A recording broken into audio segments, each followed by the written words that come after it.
அனைத்து ஜோதிட நண்பர்களுக்கும் அனைத்து ஜோதிட ஆர்வலருக்கும் உலகத்தமிழ் ஜோதிட ஆர்வலர் அனைவருக்கும் சிவஜோதிட ஆராய்ச்சி மையம் வழங்கும் பிருகுநந்தி நாடியின் தொழில்காரகன் சனி மேஷம் முதல் மீனம் வரை இருந்தால் என்ன பலன், அதை பற்றி இப்போ பார்க்கலாங்க. தொழில்காரகன் சனி ஒரு ஜாதகத்தில் இருக்கின்ற நிலையை கொண்டு ஜாதகரின் தொழில் எப்படி அமையும், முன்னேற்றம் எப்போது, பிரச்சனைகள் எப்போது ஏற்படும் அப்படிங்கிறதெல்லாம் சொல்லலாங்க. சனி எந்த ராசியில் இருக்குது, சனியோட எந்த கோள் சேர்ந்துருக்கு, சனிக்கு எந்த கோள் சாதகம் அல்லது பாதகத்தை உண்டாக்கும் அப்படிங்கிறத பார்க்கணுங்க. அப்புறம் அதை வச்சு தொகுத்து சனி நிற்கும் ராசி எவ்வாறு தொழில் ரீதியாக சனியை பாதிக்கும் என்பதை சொல்லலாங்க. இப்போ மேச ராசியில் சனி இருந்ததுன்னு வைங்க, இங்கு சனி நீச்சம்.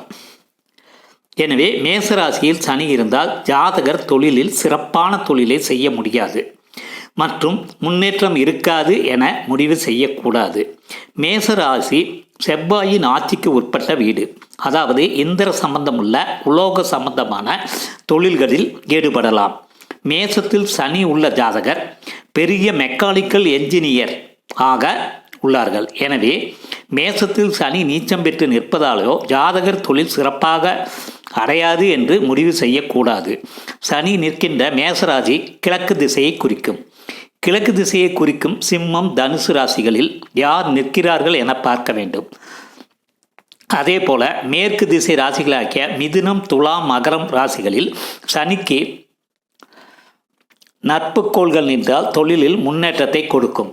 துலாம் ராசியில் சனி உச்சமாக நின்று துலாம் ராசிக்கு 2, 12, 7 கோள்கள் நிற்காத நிலையில் சனி தொழில் முன்னேற்றத்தை தரமாட்டார்.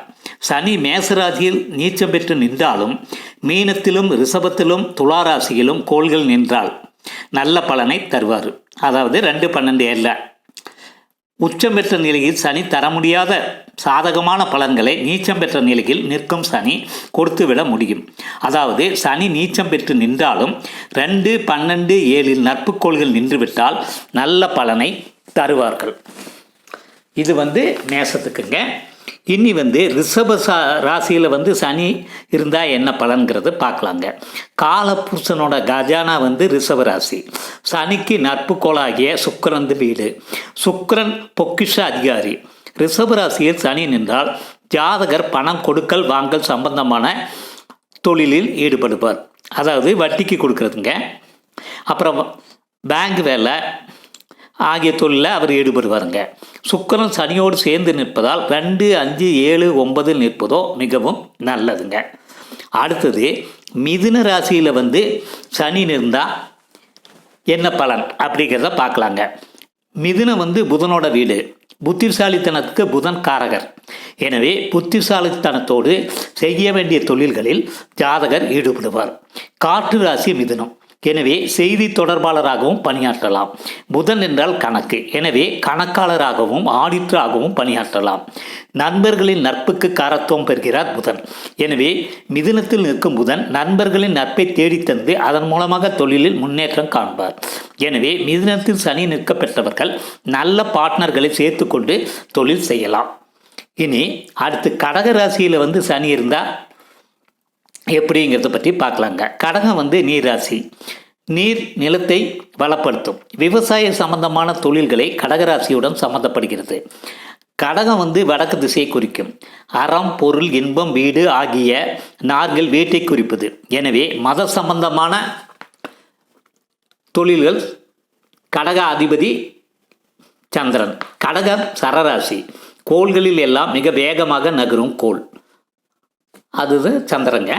எனவே ஓரிடத்தில் அமர்ந்தும் செய்யும் வேலையை விட பல இடங்களில் அலைந்து தொழில் செய்யும் மெடிக்கல் ரெப்ரசன்டேட்டிவ் போன்ற வேலைகளில் ஈடுபடலாம். கடகம் காலபுருஷனுக்கு 4ஆம் வீடு, தாய் வீடு. எனவே இந்த ராசியில் சனி நின்றால் தாய் உள்ளத்தோடு பணிவிடை செய்யும் நர்சு வேலைகளில் ஜாதகன் அல்லது ஜாதகி ஈடுபடலாம். இது கடகராசியில் சனி இருந்தாங்க. இனி சிம்ம ராசியில் சனி இருந்தால் தான் நிற்பதோ பகை வீடு. தங்க தடையில்லாமல் உதவி செய்ய முடியாத நிலையில் நிற்கிறார். ஆனால் சிம்மத்தில் நிற்கும் சனியுடன் குரு, சுக்கிரன் அல்லது புதன் இணைந்து விட்டால் தங்க தடை இல்லாமல் உதவி செய்வார். இவர்களுடைய உதவிக்கரம் சனிக்கு கிடைக்காத வரை சிம்மத்தில் நிற்கும் சனி தொழிலில் சிரமத்தை கொடுக்கவே செய்வார். அரசாங்க வேலையை கொடுக்கவும் செய்கிறார்.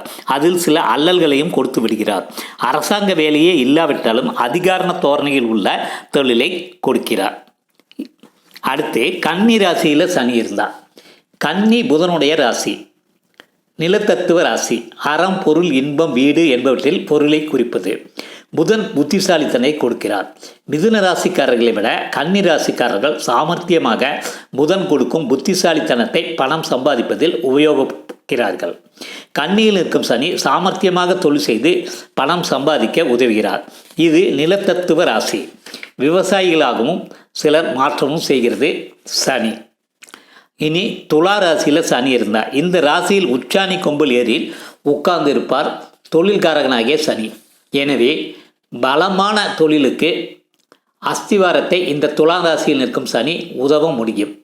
ஆனால் காரகக்கோள் ஆகிய சனிக்கு பகைக்கோளாகிய செவ்வாய், கேதுவின் பாதிப்பு இல்லாமல் இருக்க வேண்டும். பகைவர்களால் பாதிப்படையாத நிலையில் வழக்கறிஞராகவும் நீதிபதியாகவும் ஜாதகனை ஆக்கிவிடக்கூடும் சனி பகவான். ஆனால் கேது எப்போதும் கெடுத்து விடுவான் என்று சொல்லக்கூடாது. உதாரணமாக துலா ராசியில் நிற்கும் சனிக்கு புதன், குரு, கேது இணைவு ஏற்பட்டால் ஜாதகனை நீதிபதியாக ஆக்கிவிடுகிறது. சனிக்கு புதன், குரு, கேது இணைவு ஏற்பட்டால் ஜாதகனை வழக்கறிஞராகவும் ஆக்கிவிடுகிறது. நீதிபதியாக ஆவதற்கு குருவின் இணைவு அவசியம். ஏனென்றால் நல்லது கெட்டது என்று நிர்ணயிக்கும் காரத்துவம் குரு பகவான் உடையது. துலா ராசியில் சனி நிற்கும்போது சனியுடன் சேர்ந்து துலா ராசியிலே குரு, சுக்கிரன், புதன் நிற்கலாம். அல்லது 1, 5, 7, 9 இவர்கள் நிற்கலாம். ஜாதகன் வழக்கறிஞராக அல்லது நீதிபதியாக கை நிறைய சம்பாதிப்பார்.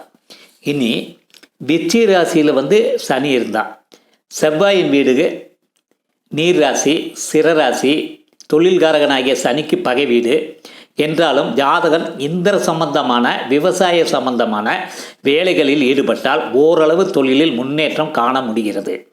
இதற்கு 2, 5, 7, 9 நற்புக்கோள்கள் நிற்க வேண்டியது அவசியம். அடுத்துங்க தனுசு ராசியில் சனி நின்றால் நெருப்பு தத்துவ ராசி, உபய ராசி. பொதுவாக காடு சம்பந்தமான தொழிலில் ஜாதகர் ஈடுபடுவார். ராசியின் அதிபதி குரு. சனியானவர் தனுசில் நிற்கும்போது ஜாதகர் வாதாடி வெற்றி காண வேண்டிய தொழிலில் ஈடுபட்டு வெற்றி காண்கிறார். அடுத்து மகர ராசியில் சனி நின்றால் தன் சொந்த வீட்டில் நிற்பார் சனி. தொழில்காரகனாகிய சனிக்கு இதுவே கூடுதல் பலமாகும். மகரம் சரராசி. ராசிக்கு அதிபதி சனி. கஷ்டப்பட்டு உழைக்க வைப்பார். எனவே ஜாதகர் இடம் விட்டு இடம் மாறி சென்று செய்ய வேண்டிய தொழில்களில் ஈடுபடுகிறது. அடுத்தது மத்தியஸ்தம் செய்து வைக்கும் வேலை, தூதர் வேலை, இணைப்பு கொடுக்கும் வேலை ஆகியவற்றில் ஜாதகர் ஈடுபடலாம்.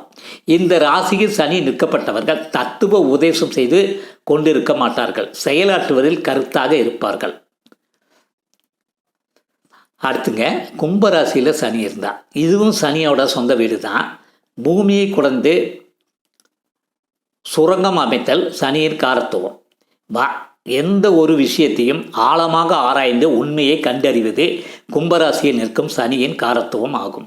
எனவே விஞ்ஞான ஆராய்ச்சியாளர்கள், ஜோதிடர்கள் போன்ற தொழில்களில் ஈடுபடலாம்.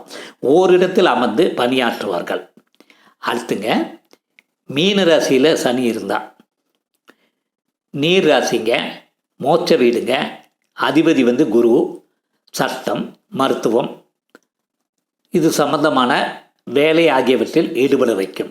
மீனத்தில் நிற்கும் தொழில்காரனாகிய சனி. ஆனால் சனியும் ஒரு தத்துவ கோள்தான். மேலும் மீனம் வடக்கு திசை, துறவு மனப்பான்மை குறிக்கும் ராசியாக இருக்கிறது. இந்த மீன ராசியில் நிற்கும் சனியும் குருவும் சேர்ந்து நின்றுவிட்டால் ஜாதகர் முழுமனத்துடன் தொழிலில் ஈடுபடுவது இல்லை. ஆனால் மதிப்புக்காரர்களாகிய குரு பகவான் சேர்வதால் ஜாதகன் தொழிலாளிகளிடமும் வேலை செய்பவர்களிடமும் மதிப்பும் மரியாதையும் பெறுவார். தொழிலில் நேர்மையாக நடந்து கொள்வார். இதுதான் சனி மேஷம் முதல் மீனம் வரைக்கும் இருந்தால் என்ன பலன் அப்படிங்கிறத பற்றி பார்த்தோம். இந்த எபிசோடு உங்களுக்கு பலன் சொல்கிறதுக்கு ரொம்ப உபயோகமாக இருக்கும். இந்த எபிசோடு உங்களுக்கு பிடிச்சிருந்ததுன்னா சப்ஸ்கிரைப் பண்ணி பெல் பட்டன் அழுத்தி உங்கள் கமெண்ட் பாக்ஸில் போடுங்க. என்னுடைய யூடியூப் சேனல் சிவ ஜோதிடம் 6351. உங்களிடமிருந்து விடைபெறுவது உங்கள் அன்பு நண்பர் அஸ்ட்ராலஜர் டாக்டர் டிவி பாலசுப்ரமணியன். நன்றி நேயர்களே, மீண்டும் சந்திப்போம்.